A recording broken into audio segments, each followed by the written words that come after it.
Ha. Apa yang bertempik tu? Ringtone ke? Ton ni. Oh, kelas ajar. Dia punya ringtone tu kan. Lagu ke apa tu? Okey, setakat itu kita baca kitab ni ya. Setakat ini kita akan sambung. Saya nak pasal membebel tu tadi tu kan. Nanti kan orang dekat Facebook ni kata Ustazah nak sentuh pasal bebel tak sentuh. Okey, bagi minum air dulu ya sebab nak membebel kan. Samalah juga kalau penat membebel kat rumah tu, rasa dah sakit tekak, minum air dulu, sambung balik lepas tu.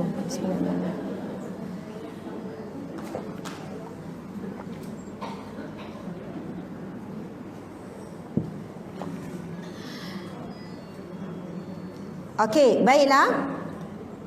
Mula-mula saya nak cerita satu kisah seorang wali Allah yang bernama Abdul Rahman berkaitan dengan membebel. Saya pernah cerita, betul tak? Ke belum lagi? Belum cerita lagi dekat sini.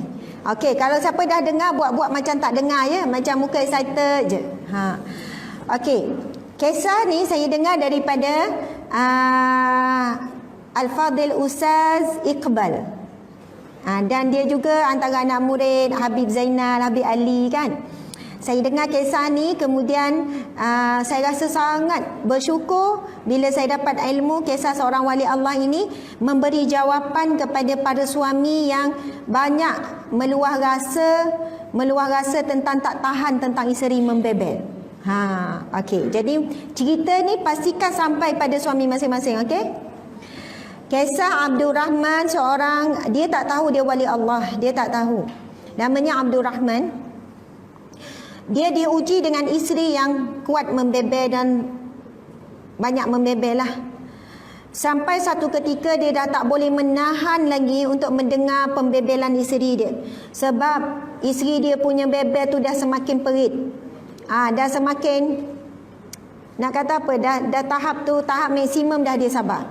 Dalam waktu yang sama dia tak pernah meninggikan suara pada isteri, marah ke, tengking ke ataupun pukul isteri, tak ada. Dia seorang suami yang sangat sabar. Suami siapakah itu kan? Ada ke kat sini macam tu? Akhirnya Abdul Rahman ni satu ketika dia tak boleh tahan, dia pun bungkus pakaian, dia bawa diri keluar daripada rumah. Dah tak boleh tahan. Kalau suami-suami, kalau lelaki ni pergi mengetel lah kan, jumpa kawan tak boleh tahan, bingit dah telinga kan, dia kata cair dah tak telinga dia tu. Lepas tu dia keluar, kemudian dia jumpa satu gua. Dia masuk dalam gua tersebut, dia nampak ada dua orang lagi lelaki yang lain. Tapi bukan senasib dengan dia tak. Dia nampak dua orang lelaki, lalu dia bertanya, dia minta izin, bolehkah aku duduk di sini bersama? Dia nampak dua orang lelaki tu sedang melakukan ibadah. Dua orang lelaki tu juga adalah merupakan wali Allah yang sedang bertapa, maksudnya beruzlah, melakukan ibadah. Lalu dua orang lelaki tu kata, boleh kalau kamu nak bersama dengan kami dengan syarat. Kamu perlu menyediakan makanan bila tiba giliran kamu. Jadi dia sanggup je lah, okey. Jadi hari pertama dia tengok seorang daripada mereka tu berdoa, bertawasul, meminta, berzikir, tiba-tiba ada makanan turun. Kita tahu antara karamah para wali Allah, makanan tu datang daripada syurga. Kisah Rabi'atul Adawiyah ke, kisah Maryam ke, kan makanan dihantar oleh malaikat. Hari yang kedua, hamba Allah yang kedua pula. Samalah, berzikir, buat ibadah, bertawasul, minta dengan Allah dan sebagainya. Kemudian turunlah makanan, hidangan daripada sumber yang tak disangka-sangka. Kemudian masuk hari yang ketiga, dah bimbang dah dia. Sudah giliran dia ni. Lepas tu dia pun buatlah juga, tengok contoh, mencontohilah dengan zikir, dengan apa, kemudian dia pun bertawasul. Faham tak maksud bertawasul ni? Pernah dengar tak istilah tawasul? Kalau ikut bukan mazhab Syafi'i kita saja, ahli sunnah wal jamaah, tawasul ini dibenarkan dan memang ada dalam syariat kita. Bertawasul maksudnya menggunakan nama-nama, contohnya kita gunakan nama Nabi Muhammad sallallahu alaihi wasallam.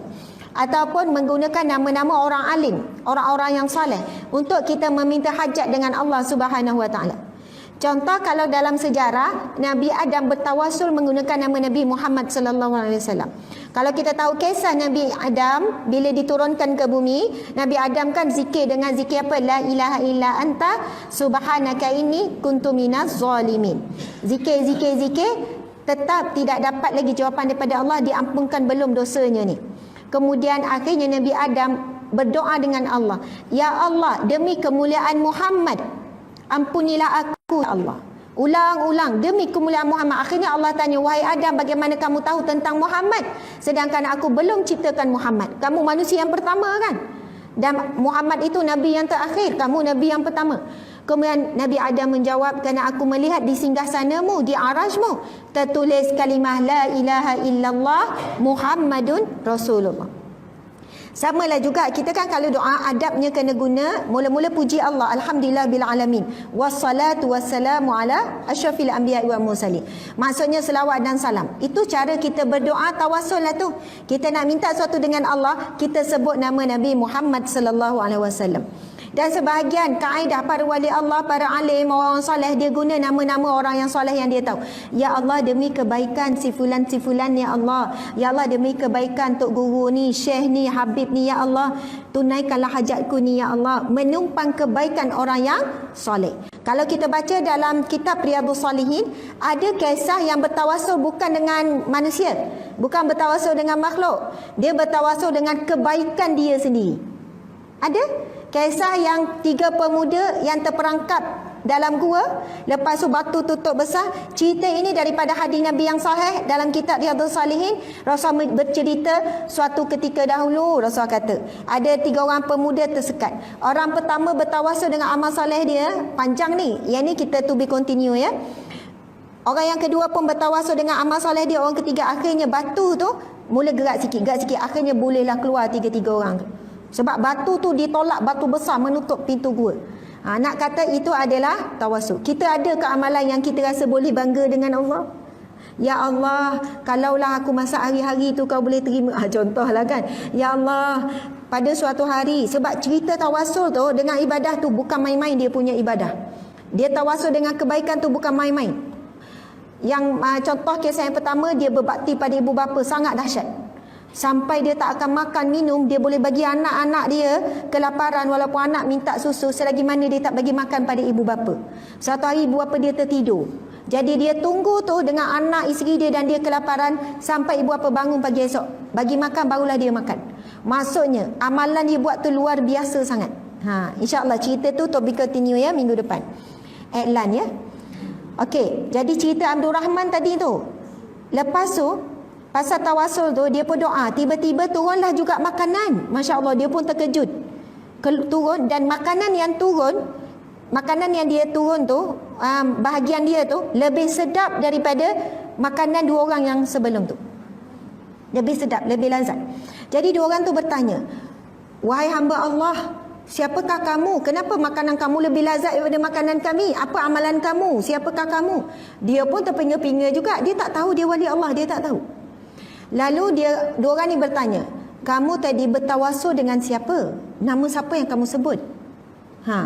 Lepas tu dia pun jawab, kalau kamu nak tahu, kamu kena bagi dulu jawapan. Kamu tawasul dengan siapa? 2 orang ni pun bagi tahulah, dia orang tawasul dengan nama sekian-sekian, dan salah satu namanya ada nama dia. Lepas tu dia kata, siapakah Abdul Rahman? Dia tanya, guru kami suruh mencari, kami berdua ni mencari seorang wali Allah yang belum ditemui. Makam dia sangat tinggi dan kami bertawasul. Lalu dia pun berkata, aku sebenarnya tak tahu nak tawasul dengan siapa, tapi ketika aku berdoa dengan Allah, ya Allah, aku bertawasul dengan orang berdua ni bertawasul. Kalau yang suka tu dah faham, yang blur tu tak faham lagi.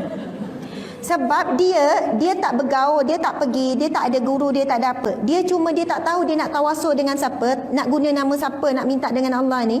Dia kata, ya Allah, aku bertawasul dengan 2 orang ni bertawasul. 2 orang kawan tu kan. Jadi rupanya dia bertawasul dengan siapa? Dengan dirinya sendiri. Dia tak tahu pun. Subhanallah. Jadi bila 2 orang tu tanya, 2 orang ni tanya, apa amalan kamu? Rupanya kamulah orang yang kami cari, Abdul Rahman, ciri-ciri sekian kamu, rupanya orang yang kami cari. Apakah amalan kamu? Dia kata, aku tak ada apa-apa amalan. Aku tak ada apa-apa amalan. Melainkan dalam hidup aku dia uji dengan seorang isteri yang suka membebel. Dan aku bersabar dengan dia dah sekian tahun. Berapa tahun dah aku bersabar. Lalu kawan-kawan tu kata, kalau begitu tempat kamu bukan di sini, tempat kamu di rumah. Makam kamu naik sebab kamu sabar dengan isteri tu. Dia kata betul juga kan. Jadi kaedah cara kedudukan seseorang itu untuk dinaikkan di sisi Allah, ada orang naik makam sebab sabar.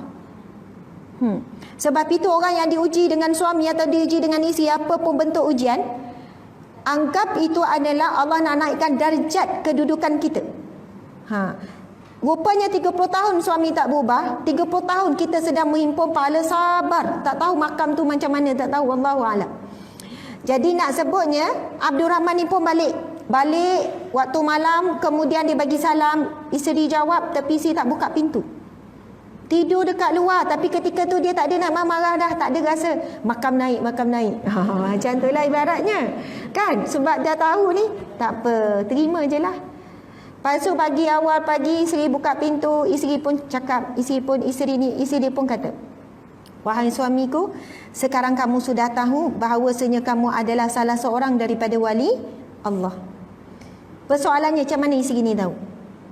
Ada SMS ke? Tak ada. Isteri ni juga adalah seorang wali Allah. Ini kisah suami isteri wali Allah. Dan isteri ni, dia bukan bebel macam kita bebel lah. Dia bebel bukan benda yang melanggar syariat. Tapi dia tahu dia adalah seorang wanita yang salehah, wanita yang baik, wanita yang sangat kuat ibadah. Tapi bagaimana dia nak naikkan makam suami dia juga jadi wali Allah. Jadi itu kaedah dia dalam mendidik suami dia. Akhirnya suami dia sabar. Betul tak? Masya Allah.